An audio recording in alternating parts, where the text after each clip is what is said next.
Nah, secara konsep, sekolah model itu sebenarnya adalah laboratorium inovasi. Jadi guru sekarang itu tidak hanya sebagai transfer ilmu saja ya, tetapi mereka juga harus banyak melakukan transformasi.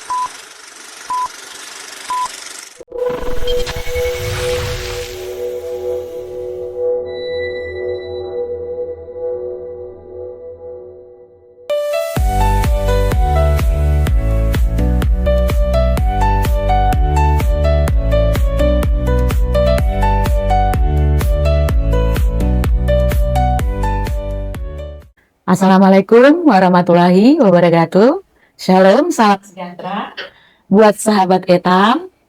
Kita bertemu kembali di podcast Etam Kayu Bebaya yang merupakan sarana komunikasi digital Balai Guru dan Tenaga Kependidikan Provinsi Kalimantan Timur yang digunakan sebagai wadah informasi, inspirasi yang mengangkat topik-topik terhangat seputar pendidikan. Hari ini saya akan menemani sahabat Etam sebagai host pada episode ke-15 ini.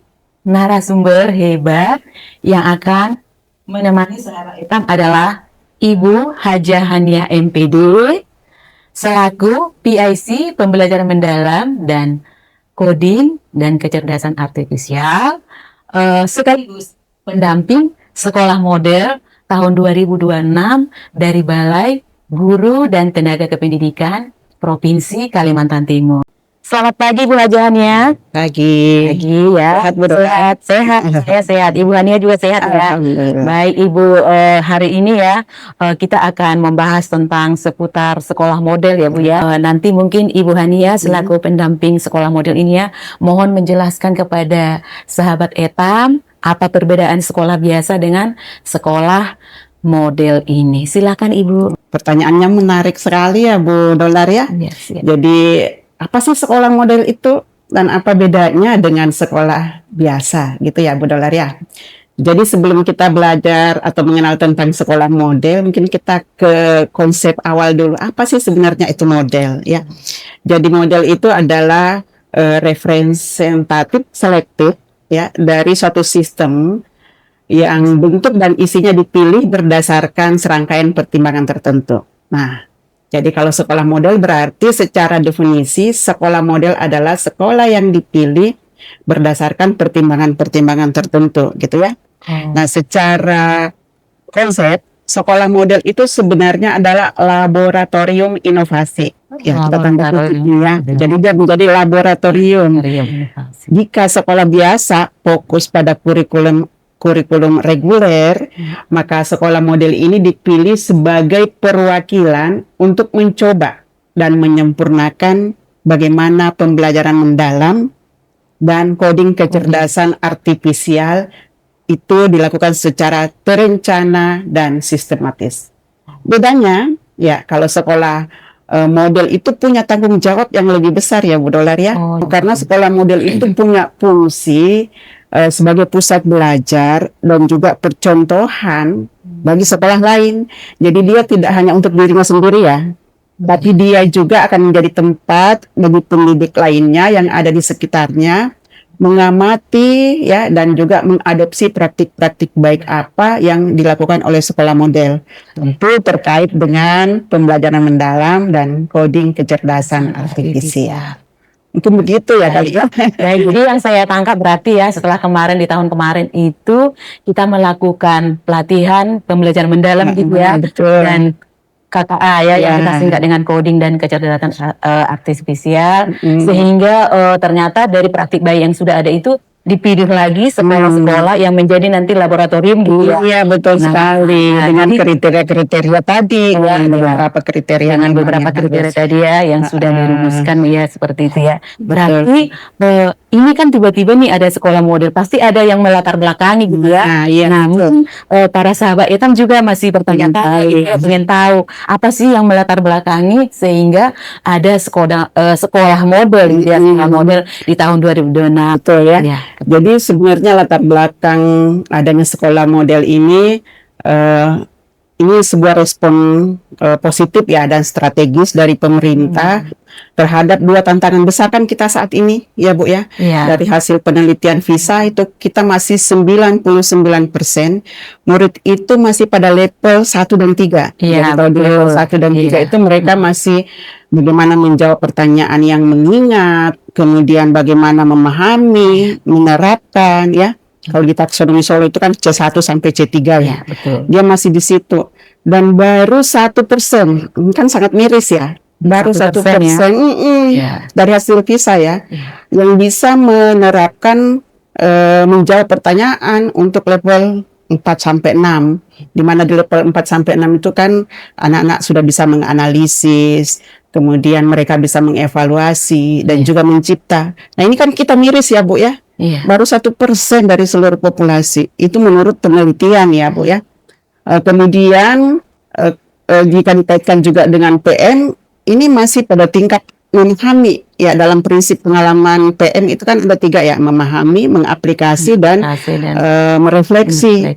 Nah kalau kita lihat di 1 sampai 3 itu dalam taksonomi Solo yang kita pakai di PM itu masih pada tingkat multi struktural ya, belum pada relasional. Nah ini yang kita harapkan bisa meningkat, sehingga nanti dengan adanya sekolah model ini bagaimana anak-anak itu bisa menerapkan berpikir yang lebih tinggi gitu ya Bu ya.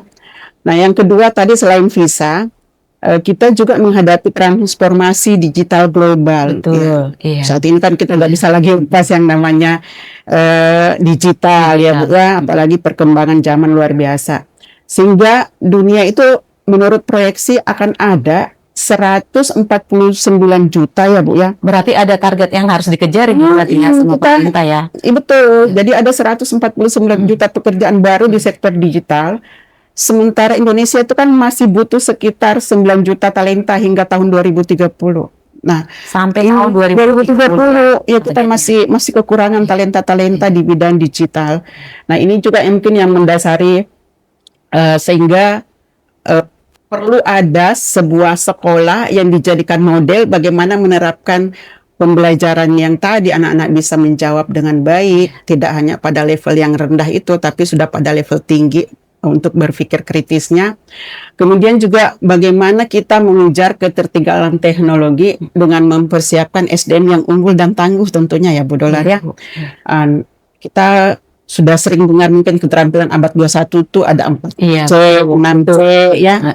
Ya yang dimulai dengan berpikir kritis, kemudian anak-anak kreatif, kolaboratif, kemudian komunikatif, dia juga punya karakter dan juga kematangan untuk bisa beradaptasi dengan segala perubahan. Nah ini tentu kita siapkan mereka karena mereka kan udah mau menuju ke Indonesia Emas 2045 ya, 2045. Itu mungkin ya Bu ya, sehingga memang sangat diperlukan ini untuk menjawab dua tantangan besar tadi. Yang pertama kita memang masih di level lots ya, pemikiran anak-anak itu masih di lots bukan di hots.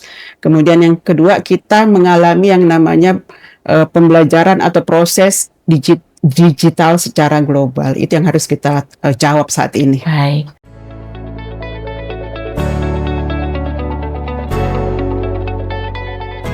Baik, Ibu Hania ya. Jadi perlu juga mungkin dijelaskan ya, seperti apa sih nanti desain sekolah model ini seperti itu ya, supaya nanti yang menjadi sekolah sasaran model ini juga ya memahami apa sih nanti yang mereka harus persiapkan ya. Mungkin di perencanaannya seperti apa. Betul. Nah, boleh dijelaskan Ibu ya? Silakan.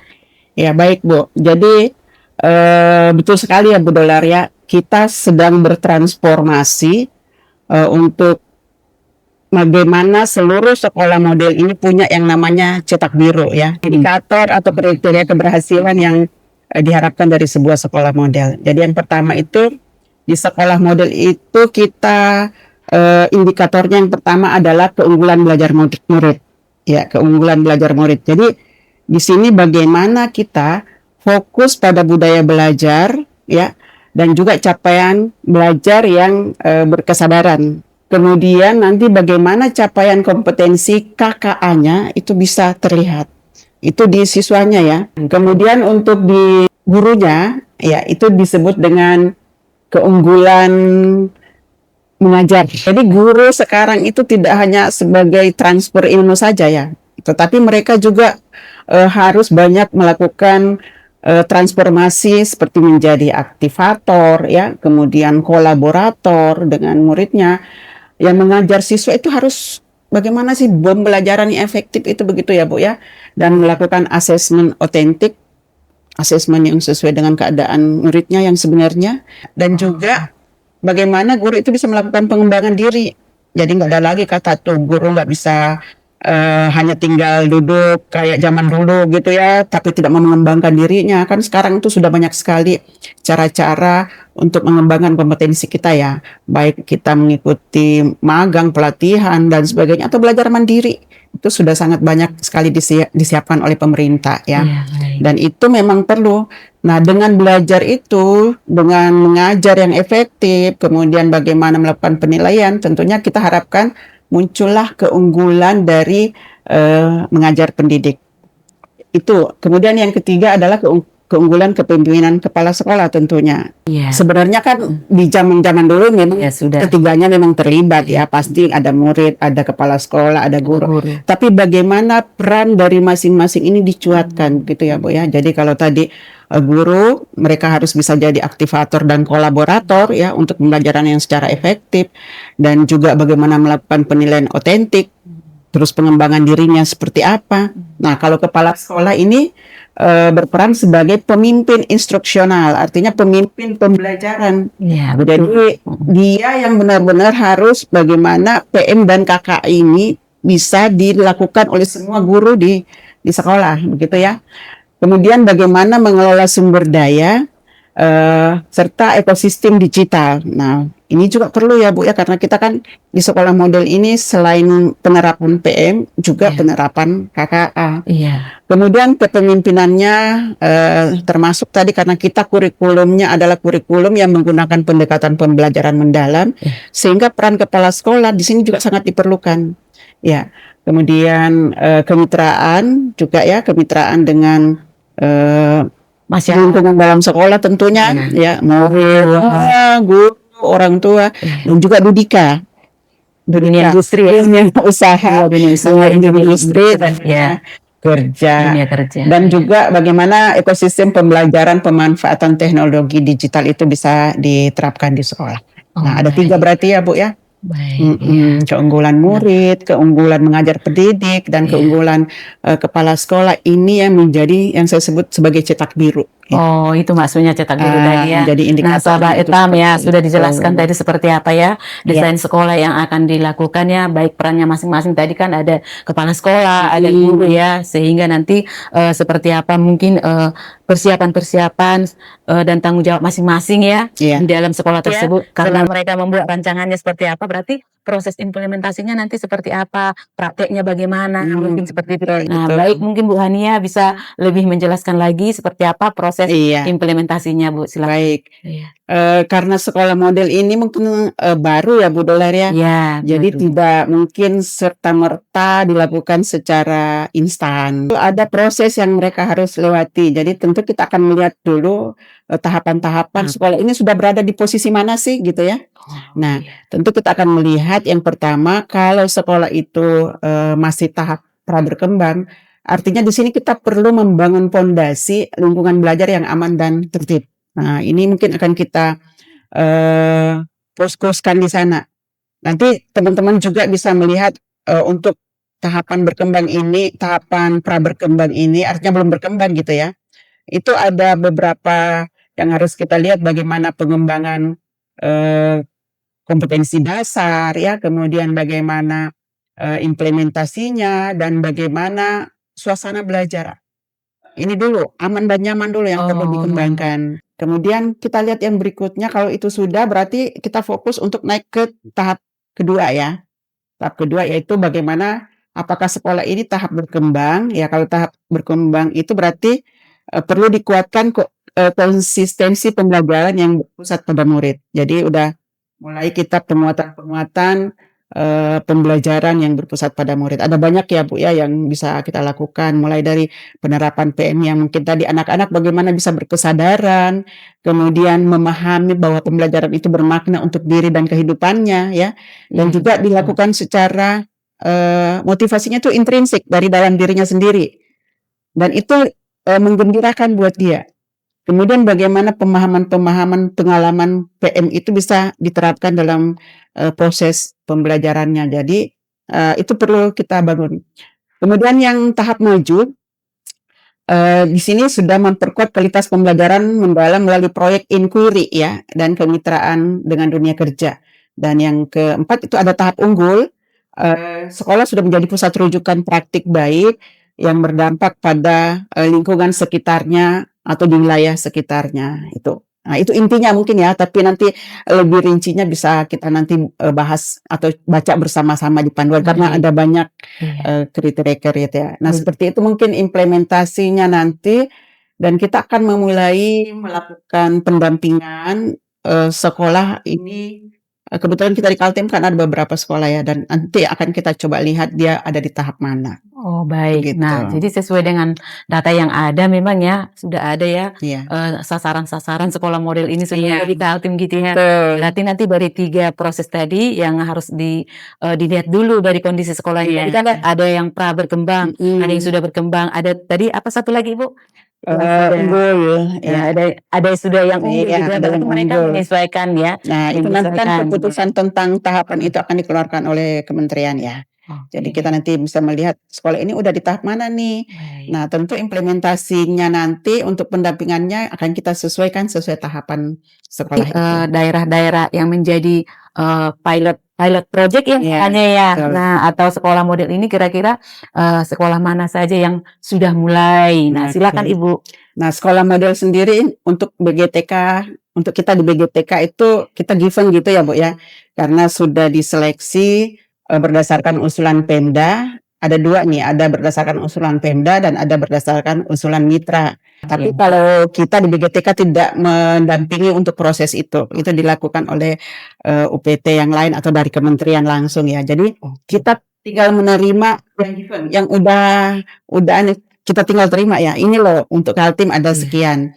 Jadi kita di Kaltim itu sahabat Etam ada 32 sekolah ya, 32. tersebar di 7 kabupaten kota. Ya, sayangnya 3 belum ya. Jadi 3 Kutai kabupaten Timur belum Bu. yang belum Kabupaten Kutai Timur, Kabupaten Kutai Barat, dan Mahakam Ulu. Nah, kami juga nggak ngerti ya prosesnya seperti apa sehingga 3 kabupaten ini ternyata belum. Ya mudah-mudahan tahun depan sudah ada juga ya. Nah, dari 32 sekolah ini sebaran paling banyak itu ada di Balikpapan Bu. Kemudian ada 2 di Penajam. 2 di Penajam. Pasir Utara ya. Kemudian ada 1 di Pasir. Nah, Samarinda kebagian 6. Kemudian Bontang ada 3. Bontang 3. Ya, kemudian Berau ada 2 apa 1 ya? Kayaknya 2. Kemudian ya 2 Berau, kemudian Kutai Kartanegara ada 1. Oh, Kutai. Jadi secara total tuh 32 ya. 32. Mudah-mudahan saya tidak salah. 32 sekolah ya. Iya. Kemudian jenjangnya sendiri Bu, PK itu ada 2. SD-nya ada 17. Kemudian SMP-nya ada 4. SMA-nya ada 4, SMK-nya 3, SLB 1, dan alhamdulillah ada SKB 1. Oh, SKB 1 ya, ada SLB-nya juga 1 ya. Iya, SLB-nya itu ada di Bontang, SLB-nya ada di Penajam Pasir Utara. Ya, selamat ya. Selamat teman-teman yang ada di 2 kabupaten itu. Dan ternyata yang terbanyak SD itu ada di Balikpapan memang. Di Balikpapan SD yang paling banyak ya, karena otomatis 17 dari seluruh kabupaten yang 7 tadi itu ya. Enggak juga, 17 itu ada SMA juga di Balikpapan, ada SMP juga, tapi memang SD yang terbanyak ada di Balikpapan. Di Balikpapan. Iya. Baik.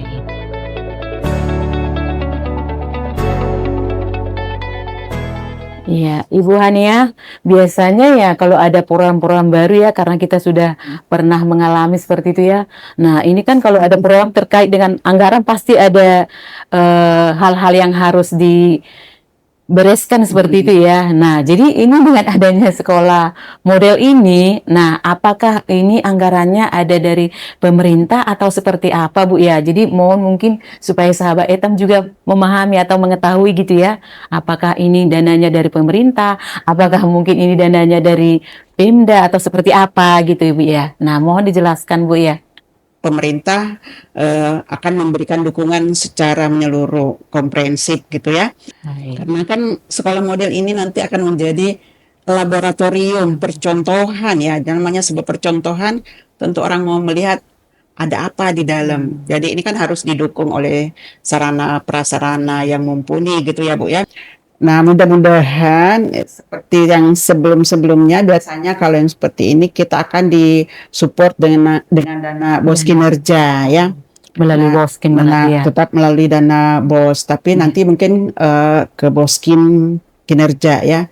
Kemudian ada pendampingan khusus lagi ya Bu ya, dari UPT, dari BGTK. Dari BGTK ada pendampingan khusus. Kita bersama pengawas. Oh, berkolaborasi Iya, dengan pengawas kita berkolaborasi dengan pengawas, karena kalau kita sendiri jangkauan kita kan terbatas. Ya, apalagi saat ini lagi efisiensi, jadi mungkin yang paling dekat dengan sekolah itu adalah pengawas. Ya. Jadi pengawas nanti itu yang akan rutin, kita juga ya BGTK, apakah secara daring atau mungkin kalau ini sekali-kali kita luring ya, untuk mendiskusikan mungkin ada kendala-kendala lapangan ya. Dan juga ada mungkin hal-hal yang perlu diberikan umpan balik, gitu ya Bu ya. Baik secara langsung maupun tidak langsung ya, demi perbaikan strategi untuk pembelajaran di kelas. Nah itu mungkin. Jadi di sekolah model ini kan nanti akan menggunakan yang namanya TET ya Bu ya. Training Experiment Teachers. Jadi akan ada siklus yang dilakukan, mulai dari siklus bagaimana mengidentifikasi biasanya ya duluan ya. Betul. Kita mengidentifikasi apa yang menjadi kebutuhan belajar ya dari sekolah itu. Kemudian dirancanglah tahap kedua, didesain ya. Setelah didesain, kemudian diimplementasikan di kelas oleh masing-masing guru ya. Kemudian fasilitator atau mungkin kita yang dari BGTK dan pengawas melakukan pengamatan ya, dan juga melakukan evaluasi. Nah, sekiranya dalam evaluasi itu ternyata ada yang masih perlu diperbaiki ya, perbaikan pembelajaran, itu diulangi lagi ke siklus implementasi. Jadi ada perbaikan ya Bu ya, misalnya ada yang masih kayaknya ini belum maksimal, nah harus diperbaiki lagi oleh guru di dalam kelas. Baru kita amati kembali. Nah, jika sudah itu baru kita diskusikan lagi nanti di komunitas belajar antar sekolah model. Nah, kalau kita istilahnya sekarang itu forum komunikasi ya, FKK-nya. Jadi ada FKK untuk sekolah-sekolah model nanti. Mungkin di FKK nanti selain hasil implementasi yang sudah dilakukan di kelas, juga kita akan mendiskusikan mungkin ada praktik-praktik baik yang bisa dibagi di antara sesama sekolah model, atau mungkin juga ada tantangan-tantangan yang bisa kita bantu carikan solusi bersama. Seperti itu. Jadi ada satu perlakuan yang harus diulang-ulang sampai bagus ya hasilnya. Seperti itu ya.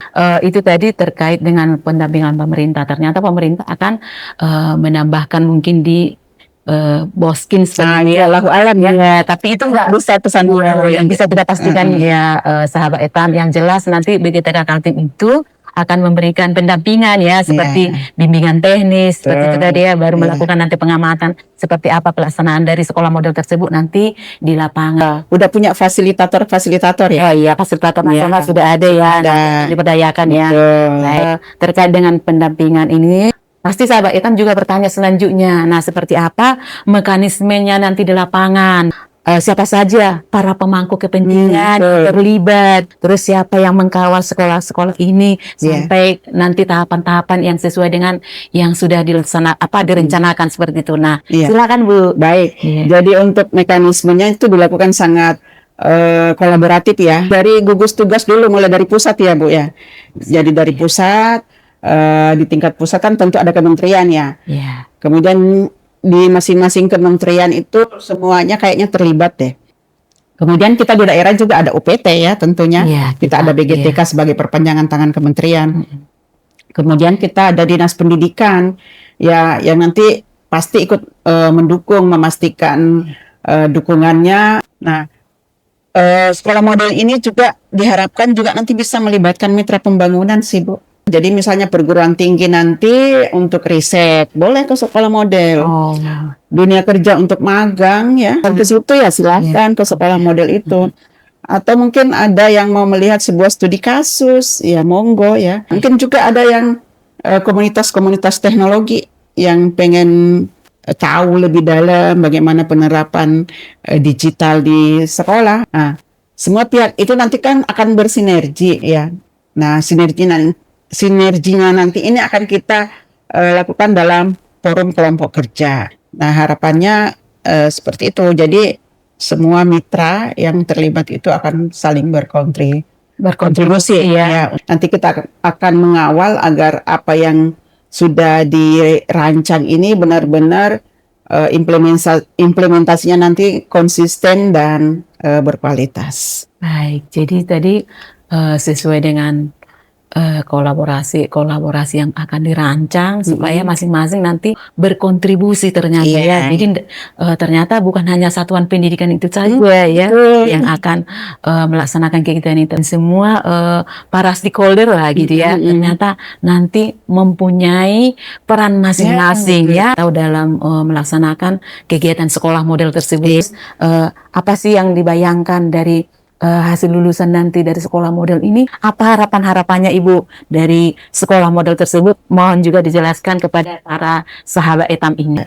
Jadi kalau impian kita dengan sebuah profil lulusan yang benar-benar capai dengan baik itu ya tentu kita akan membayangkan sebuah potret ya, sebuah potret lulusan yang dihasilkan oleh sekolah model itu selain cerdas akademik, 8 profil lulusannya oke ya.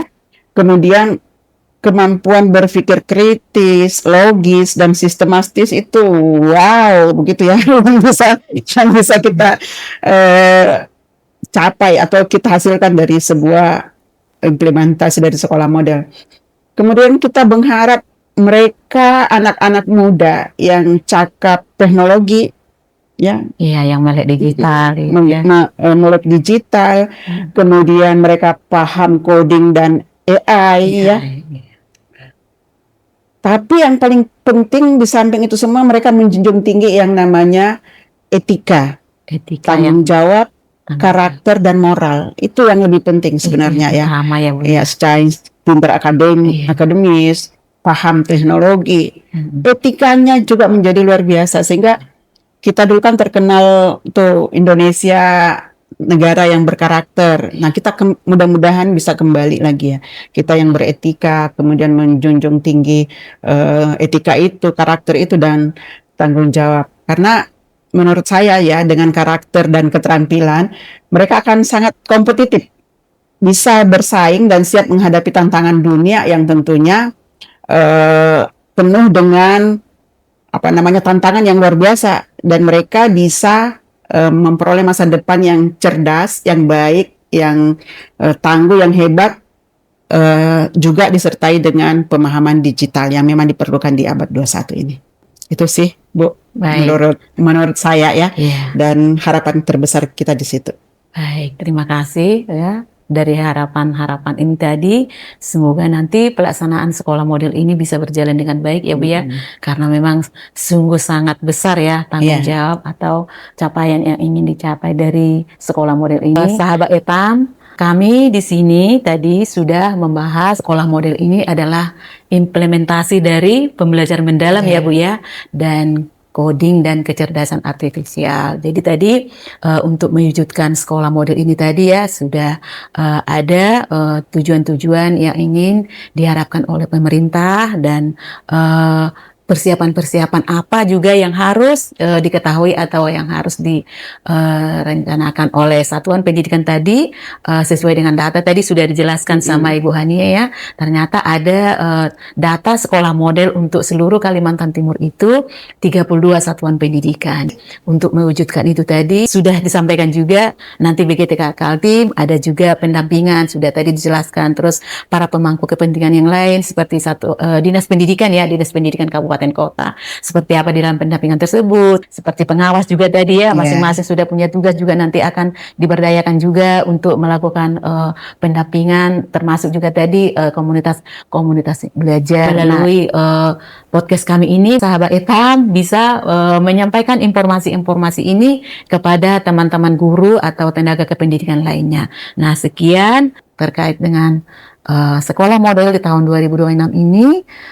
Kami akhiri kegiatan ini dan saya mengucapkan terima kasih banyak kepada Ibu Haji Hania MPD selaku PIC pengelolaan kinerja juga ya Bapak Ibu ya. Nah, yang hari ini sudah memfasilitasi atau membersamai kami di dalam podcast Etam Kayu Bebaya episode ke-15 ini. Mohon maaf dan terima kasih banyak kami sampaikan kepada Bu Hania.